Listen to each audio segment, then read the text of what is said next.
kayak gitu-gitu kan. Dulu nggak sharing, sekarang sharing gitu. Dan lu nggak terima.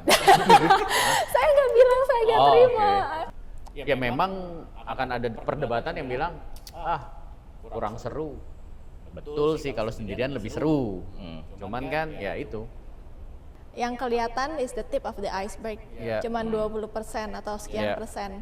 Tapi yang di bawahnya itu besar sekali, yang nggak kelihatan itu lebih besar bobotnya.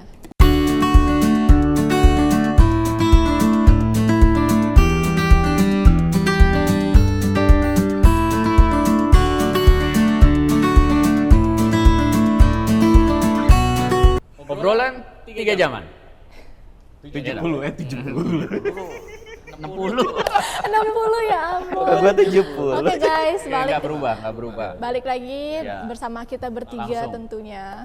Masih Langsung ngobrolin tentang perubahan. Ya perubahan. Berubah nggak dia? Berubah. Lu lihat dong. Berubah nggak? Kemarin kan nggak pakai kacamata. Almost blind kan. Sekarang pakai kacamata. Berubah. I didn't know I Ya kan? was that blind. Oke. Tapi berubah udah jadi bagian dari hidup lah ya. Ya. Sekarang kita udah sering bahas lah, 2 minggu lalu kita juga udah bahas perubahan siapa sih yang nggak berubah ya. Ada yang berubahnya ininya maju, ada yang ini ya kan, yang rambutnya banyak, nggak banyak, panjang, pendek, semuanya Panjang, berubah pendek. ya kan, yang hitam jadi putih, apalagi kemajuan zaman bisa jadi warna biru, bisa hijau segala macam ya kan, semuanya perubahan lah. Ya. Perubahan tempat tinggal, perubahan temen, ya kan, bukan yang musuhin yang lama ya, tapi Ya. ada lah kayak gitu, ada New fase-fase. friends, new community. Musim jambu, musim mangga, semuanya berubah. Ya. Jadi kita udah sepakat bahwa perubahan itu bagian dari hidup. Ya. It is. It is. Yes. Ya, sekarang gimana di musim yang baru? Gimana lu nyikapin perubahan tersebut? Ini musim apa nih? Musim yang 2 minggu lalu kita bilang selamat, congratulations. Musim kawin. Astaga. Gitu kan. Yang Udah kayak tadinya kucing aja. single jadi double sekarang gitu kan. Tapi gimana lu menyikapi perubahan itu, mengantisipasi perubahan itu, itunya aja yang di-share. I welcome change into my life. Come. Oke, dia bingung nih. Dia bingung, dia lagi mau ngarang lagu nih kayaknya. Enggak, tapi ya emang udah menerima kalau perubahan itu pasti terjadi gitu loh. Jadi kayak lebih menyikapinya lebih kayak how can I adapt myself into that change gitu. Kayak for example sekarang udah nggak sendiri lagi, berdua, terus kayak okay, then now I need to also think about this person. Misalkan dari yang basic aja, makan, berarti kita makan berdua, makan apa gitu loh, kayak I cannot eat like what I like tapi dia nggak suka kayak gitu-gitu kan. Dulu nggak sharing, sekarang sharing gitu. Dan lu nggak terima. Saya nggak bilang saya nggak terima. Oke. Tapi kan kita jadi apa ya? Dari yang tadinya mikirin diri sendiri, sekarang jadi kayak oke, toleransi, mikirin orang lain juga dan segala macam. Berarti dulu dia nggak toleransi, jadi sekarang toleransi. Oke, pantesan ya. Nggak apa-apa. Biarlah itu jadi catatan-catatan kecil kita lah ya. Ada positifnya ya. Iya. Biarkan netizen yang Menilai. Lo nggak ngelihat kita berubah ya? Enggak lagi, apa ya? Enggak ya. Oke. Kayak physically. Berarti poinnya ada perubahan yang terlihat, ada yang tidak terlihat. Ya, Ya kan? Ada yang terlihat, ada yang tidak terlihat. betul. Ada yang diantisipasi, ada yang Ya.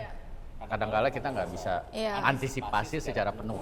Kalau misalkan kayak kita tahu nih udah ada planning, misalkan bulan segini tahun ini kita bakal pindah ke mana gitu, terus kayak berarti kan kita udah mulai bikin planning tuh apa yang aja yang harus dipersiapin, apa aja yang harus dirubah dan ya kayak gitu. Tapi kan banyak juga perubahan yang kayak tiba-tiba kayak ini for example kayak aduh lampunya nggak nyala, gimana nih gini, then we need to think about something. Ya gue jujur ya. Ya jujur Walaupun dong. Iya, harus jujur. I mean, Hidup what do itu you harus mean? jujur. Nggak mungkin nggak jujur. Yes, Iya kan? 99% kan emang gue bohong ya. Sekarang kita No comment. tahu. Nih, pada dasar ya dari semua materi yang pernah kita buat hampir setahun 2 tahun ini, perubahan ini merupakan satu materi yang kalau gue telah tuh yang lumayan dalam ya, karena berubah buat gue sendiri kayaknya sesuatu yang nggak nyaman. Pasti. Bener nggak sih? Iya. Kayak ngerubah hal paling kecil deh yang baru-baru gue lakuin, ngerubah pola makan aja. Yang tadi terbiasa ada apa aja gue makan, sekarang juga Lebih makan apa harus aja? mikir ya. Oke. Hah?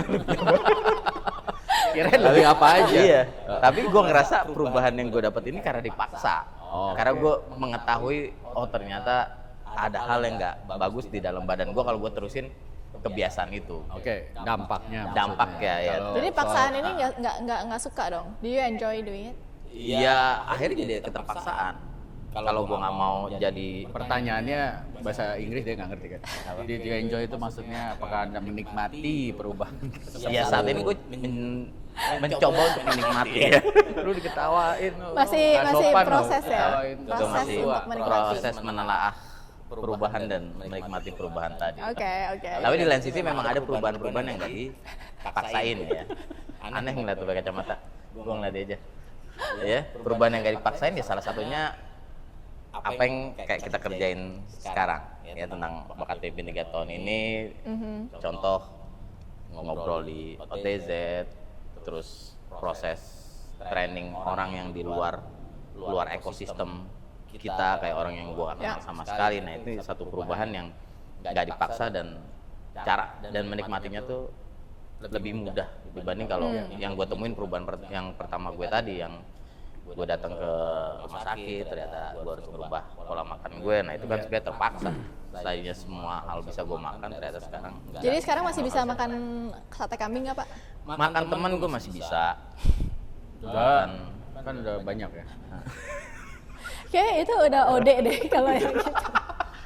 Ya kambing Dia mas. masih sekarang sama tusuk kambingnya juga. Sekarang gini, itu salah satu poin yang bagus, yang reminder lah buat kita semua lah ya. Kalau perubahan yang akan datang kan biasanya umumnya kan yang banyak di set di kepala kita semua kan lebih baik. Oh, Ya. handphone yang baru nanti Lebih bagus. ekspektasinya pasti naik. Perubahan handphone, TV, pakai teknologi kendaraan segala macam lah gitu. Tetapi yang suka lupa, jadi mereka lebih sering fokus ke pembaharuannya tersebut, poin-poinnya mereka fokusnya ke situ sampai sering kali lupa bahwa sesuatu yang baru itu akan ikut juga yang namanya ya tadi penyesuaian. Ya. Nah, penyesuaian ini yang sering tidak diberikan fokus, sehingga transisinya itu Kurang bisa smooth. nggak jadi mulus atau akhirnya timbul hal-hal yang malah jadi negatif. Ya kan? Contoh lah kayak handphone, siapa sih yang dulu nggak ada handphone terus tiba-tiba, dan sekarang kalau kita bisa lihat ada banyak generasi yang addicted. Ya. Ya kan? A lot. Ya gitu kan, bangun pagi yang dicari handphone, bukan orang tuanya, gitu kan, bukan orang terdekatnya, bukan pasangannya. Saya nggak tahu ya, baru nikah nih ya, begitu dia bangun yang dipegang pertama handphone apa pasangannya, banyak tuh. Makanya dia pakai kacamata. Apa hubungannya? Bisa rubah screen. Memang mungkin karena pasangannya mirip dengan handphone, saya nggak tahu bentuknya kali ya, jadi dia perlu kejelasan. Tapi ya itu proses penyesuaian yang mungkin ya itu reminder dari kita lah ya, jangan diabaikan. Ya. Karena proses penyesuaian itu justru penting. Iya. Apakah nanti hasil akhirnya menjadi satu hal yang benefit, apa malah ya itu. Karena outcome-nya merugikan. juga sangat terpengaruh oleh cara kita menyesuaikan diri terhadap si perubahan tersebut juga. Iya, betul. Kayak Dan like sebenarnya ada reset. sih. Sebenarnya ini pasti jadi pertanyaan teman-teman yang ada di belakang handphone tersebut. Cek belakang ketahuan dong. Banyak Kamera. banget nih hari ini yang nonton, jam berisik thank you ya, jam ya. berisik. Jam berisik. Pasti kan yang jadi pertanyaan untuk ngomong dalam diri statement gue mau berubah tuh kan udah pasti sebenarnya gampang sih. Nah yang sekarang Ya. yang tadi kayak statement lu bro, yang lu bilang penyesuaian, menjaga penyesuaian ini agar tetap konsisten. Nah ini akan jadi pertanyaan banyak orang, bahkan pertanyaan gue sendiri. Menghadapi perubahan itu jangan sendirian. Nah, itu patut dicatat. Ya, menghadapi perubahan sendirian berbahaya karena bisa kaget, bisa salah paham, ya kan? Kayak sekarang contohnya lah, inilah, ya. Ini kan mulai berubah ya, zaman sekarang mulai kemana-mana bawa, karena kan memang disarankan minum harus Ya. 6 liter ya kamu.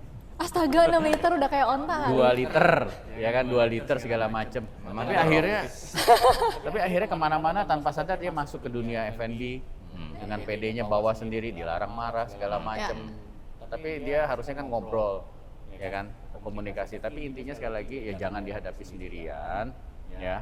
Karena kan itu sesuatu yang baru harus kita cari tahu, terutama dari yang menciptakan produk tersebut, ataupun kayak kemarin kita tiba-tiba ngadepin pandemi, ya kan? Pandemi kan ada ahli-ahli yang lebih kompeten lah dari kita yang bilang, oh lebih baik lakukan A, B, C, D gitu kan. Tapi ada juga yang menentang langsung dengan pola pikirnya sendiri, ini ngaco, ini apalah gitu loh.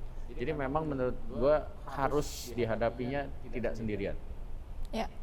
Karena kan sesuatu yang baru dan kita kan perlu mempelajari. Iya. Pasti segala sesuatu kan ada negatif positifnya. Terus minta masukan juga lah ya, kayak gimana nih kalau misalkan kayak gini, dada. Iya. Kayak ke area sini. Hari ini kita datang ke area sini, kalau misalkan hujan kan kita harus tanya sama yang ngerti area ini. Lewat mana yang nggak banjir? Area mana yang bisa? Maksudnya ya kayak gitu-gitu kan sesuatu yang baru harus. Ya memang akan ada perdebatan yang bilang, kurang seru. Betul sih, kalau sendirian lebih seru. Cuman kan ya itu pasti ada konsekuensinya juga. Tergantung lah situasinya apa ya. Tapi sekali lagi secara kehidupan menghadapi tempat kantor yang baru, rumah yang baru, kan kita perlu belajar tanya-tanya sama Pak RT-nya, tetangganya, lingkungan yang baru, kantor yang baru, jabatan yang baru, gitu kan. Yang baru nikah pastinya juga nanyanya juga sama yang udah nikah. Gimana nih nanti ya kalau ada cekcok. Jadi jangan yang baru nikah nanyanya sama yang jomblo gitu ya. Boleh aja. Boleh. Masa? Iya boleh dong. Nanyanya boleh. Tapi kayak makan apa ya hari ini gitu. Kayak ide makan siang dong gitu. Kamu udah makan belum? Boleh nanya, boleh. Gua mah Pak Jeff tuh nggak nyampe sih. ya bu asli. Gue semakin mungkin ini Dia perubahan gue kayak semakin lost jauh. Iya makanya. Makanya kayak gini perubahan kan ada yang menjerumuskan. Akhirnya orangnya bingung. Iya, gitu. Kebetulan kita nyambung, yang ini masih download. Makanya nyari tadi ditemenin itu maksudnya nyari yang nyambung ya. Jangan yang nggak nyambung. Perubahan mau hidup sehat, temenannya sama abang gorengan, nggak nyambung jadinya. Nggak relevan. Nggak relevan. Ya kayak tadi Pak Jas sempat bilang dengan dia apa yang dulunya bisa makan meja, sekarang udah nggak makan meja lagi gitu kan. Sekarang makannya makan teman. Nah perubahan itu juga apa ya, kita sering dengar perubahan hidup itu selalu dimulai dengan perubahan apa, titik. Itu yang harus dipegang. Perubahan hidup akan terjadi saat titik. Kayak kita nggak ada kisi-kisi deh. Kayak Pak. gue nggak ada ini. Ini di luar ini nih. Dia ngasih sesuatu yang kita nggak prediksi kita nggak sebelumnya. ada Perubahan kisi-kisi. hidup hanya terjadi Selalu. ketika Kita ada perubahan pola pikir. Pola pikir, itu kan. pola pikir, karena kan pada dasarnya prinsip kita apa? Side out. Perubahan selalu dimulai dari Dalam. kalau yang di luar dirubah aja Nggak cukup. itu sementara. Iya. Baju dirubah, ya kan? It's just for the image. Yes, bajunya dirubah, rambutnya dirubah, kacamata yang dulu nggak pakai kacamata, mulai pakai kacamata. Bahasa gitu Pola pikirnya. terus. Pola pikirnya nggak dirubah. Segala sesuatu yang di luar itu temporary lebih, tapi yang di dalam itu lebih lama. Lebih bermakna. Karena pola pikir itu kan mempengaruhi keputusan-keputusan yang akan kita buat. Behavior kita, attitude kita. Ya. Nah, perubahan itu segala sesuatu untuk menghadapi perubahan yang di luar, mulailah selalu dari dalam. Agar kita siap menanggapinya. Karena yang di dalam itu lebih kepada jadi pondasi kita kan. Ya, perubahan pola pikir, kemudian diikutin tadi Pak Jeff kan yang bisa makan meja, nggak bisa makan lagi, perubahan kebiasaan. Sebenarnya Perubahan pola pikir nggak dilanjutin sama kebiasaannya dirubah ya nggak berubah. Nggak akan berubah. ya, Ya sebenarnya kan? Sekarang udah nggak makan meja lagi kan Pak? terus aja. Sebenarnya itu tuh kayak analogi itu nggak sih foto yang iceberg itu. Yang kelihatan is the tip of the iceberg. Iya. Cuman 20% atau sekian Iya. persen. Tapi yang di bawahnya itu besar sekali, yang nggak kelihatan itu lebih besar bobotnya. So Iya. actually the unseen is more important. Oke. Ya. Kalau Pak Dani gimana menanggapi perubahan dulu? Gua bersyukur lah, maksudnya. Belum beres pertanyaannya loh. Iya, perubahan. Jadi udah bisa mikir apa bentar. Bersyukur berubah. Bersyukur berubah. Kayak maksudnya kayak dari dulu single, udah gitu kan sering kerja di luar, main celok, Iya. terus sekarang udah di rumah. Jawaban saya itu dari tadi. Belum, Bersyukur saya berubah. Belum beres Memang pertanyaannya. ini kan baru opening. Udah 3 tahun guys, masih belum ngerti gaya bicara gua. Gue jadi pengen senam. Oke, jongkoknya nggak apa-apa, yang di sini jongkok. Kita pilates kayak sebelah sana ada deh. Jadi maksud gue gini, gue termasuk orang yang sangat terbuka dengan perubahan, sangat terbuka gitu loh, dan terus Dari dulu. dari dulu, Wow. makanya gue suka yang terbuka. Itu yang bikin lu nggak mau pulang dari Maldives. Baru tahu. Anda ini negatif. Enggak, maksudnya gue sadar bahwa perubahan itu emang udah jadi bagian dari kehidupan, kayak masalah yang sering kita bahas gitu loh. Nah, jadi fokus gue adalah jangan sampai gue terseret sama perubahan. Perubahan udah pasti datang, tapi gimana caranya gue nggak terseret, dalam arti yaitu setiap perubahan kan gue harus coba kecocokannya sama gue nih gimana gitu loh. Ya kan, karena ada yang berubah yang belum tentu perlu kita ikutin. Ada yang perubahan yang mau nggak mau memang kita harus, kayak contoh online dan offline. Kalau ditanya, gue lebih prefer offline, apapun juga lebih prefer offline. Pacaran offline ya dulu maksudnya, daripada online ya. Jadi segala sesuatu, tapi kan sekarang nggak bisa yang namanya offline ditutup, Iya. nggak bisa. Tetap harus ada online-nya, walaupun kuantitinya yang masih terus akan harus cari kesepakatan, apakah 50-50 atau 70 offline, 30 online. Ya, tapi buat gua ya itu harus gua terima, tapi sedikit aja. Jadi buat gua belum bisa online itu menggantikan secara penuh offline. Jadi kalau misalkan ke restoran pesan menu masih minta menu yang fisiknya. Buat gue sih nggak masalah itu. Yang penting gue dapat makanannya. Tapi it's all part of the experience. Betul. Gue nggak ada masalah karena gue ngerti ada beberapa, gue nggak mau bilang beberapa generasi ya, walaupun banyak yang mengelompokkan itu. Generasi yang di atas tuh lebih pengennya yang fisik menu. Iya. Ya. Tapi buat gue nggak ada masalah gitu loh. Sekarang yang kita lagi coba strategiin pendekatan yang fisik menu fisik sama yang online itu kita lagi strategiin secara berbeda. Tetapi kita juga nggak bisa menolak bahwa dua-duanya harus ada gitu. Tapi intinya seperti itu. Kalau tadi lu tanya gimana gue nyikapin perubahan gitu. Karena yang paling penting prinsip hidup gue. Which Kalau is orang yang nggak punya prinsip itu akan mudah terseret. ya. Coba di-share dong prinsipnya. Banyak, aku udah sering kayak tadi, perubahan hidup hanya akan terjadi kalau perubahan pola pikir. Dimulai dengan perubahan pola pikir gitu loh. Jadi dulu pas inside out, segala sesuatu yang menentukan itu apa yang ada di dalam kita, bukan apa yang di luar kita gitu loh. Ya itu banyak lah prinsip-prinsip yang sering kita bahas. Menghadapi perubahan silahkan, yang penting tapi punya prinsip. Buat Iya, punya prinsip gitu loh. Jadi kita bisa menentukan ini oke apa enggak buat kita. nah Belum sekarang lagi kalau kita sebagai kepala keluarga. sekarang Ya Pak kan? Jeff nih. Gitu. apa? Soalnya sih kalau nanya Pak Dani langsung di-cut, dia langsung udah jawab semuanya. Nggak seru. Sebelum lu nanya, Saya gua mau nanya, nanya dulu. saya nanya. Enggak, gua mau nanya dulu. Gua Silakan dulu duduk, silakan. Hah? Gua dulu yang nanya ya. Saya nanya Gua Pak dulu. Jeff ya. Ya udah. Kan sekarang katanya anak yang paling besar udah mau kuliah. Gimana tuh Waduh. menyikapi Kenapa harus ngeluarin pertanyaan? perubahan yang akan terjadi? Udah mau kuliah anaknya? Udah. Wow, berarti udah tua dong. Anak gue yang tua, Gila gue yang sih. enggak. Oh, oke. Anak gue udah mulai Gua kan tua. masih SMP. Berapa menit lagi kita? 2. 2. Oke. Iya. Silakan dijawab. Silakan dijawab. Iya. Takut pasti. Kenapa mesti takut? Kenapa Takut takut? pasti enggak, iya.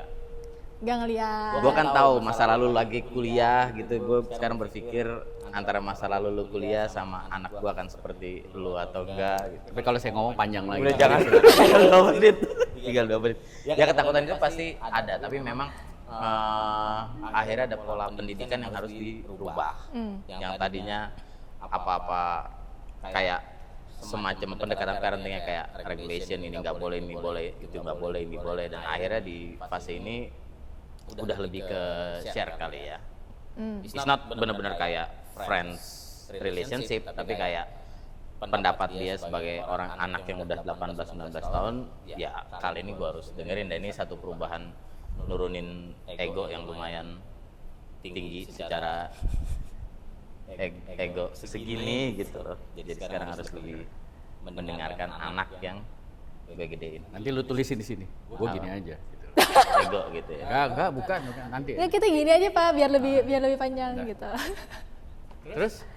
Ya itu, gue coba merubah ya kalau Pendekatan pendekatan parentingnya udah kayak lebih kayak diskusi ya. Betul. Kayak Justru Lihat judulnya kemarin. itu diskusi. Maksud gue yang Iya. tadi itu ini itu tulisannya diskusi. Oke, ayo kita bikin yang gedean. Diskusi. Ya berarti juga mesti dari yang tadinya cuman kayak contohnya kayak anak jangan begini ya, anak jangan begini ya, dada. nggak boleh ini Terus Jadi sekarang dari dulu dia kalau ngomong sama anaknya meong, gonggong gitu. Sekarang dia mulai berkata-kata. mulai belajar bahasa Indonesia.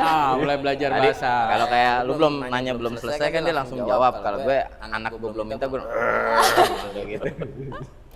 Sekarang dengerin. Oke. Oke. Siap.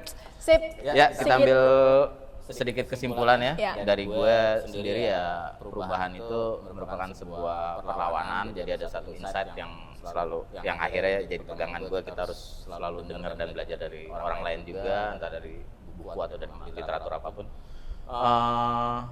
Ya, perubahan ini adalah proses melawan.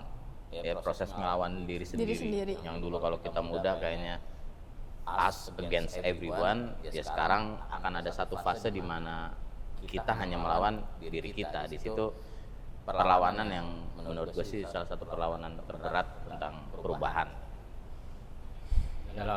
Dengan kata lain tuh maksudnya pengendalian diri. Iya. Ya kan dalam proses merubah itu kan perubahan itu ada tetap yang namanya pengendalian diri. Oke. Good. Neng Idem. bunga. Nenek mawar, sorry. Idem. Oke. Betul warnanya idem. Ya, jadi perubahan itu bagian dari hidup. Ya. Perubahan hidup hanya dimulai dari perubahan pola pikir, ya perubahan itu harus diantisipasi. Ada perubahan yang disengaja, ada yang tidak disengaja. Oke, Lebih- banyak poin-poinnya, tinggal diikutin aja. Ya, lebih Oke? kayak excited for change aja sih gitu. Oke. Terima kasih, kita pulang. Jangan Segitu takut aja. berubah. Thank you for listening. Bye bye.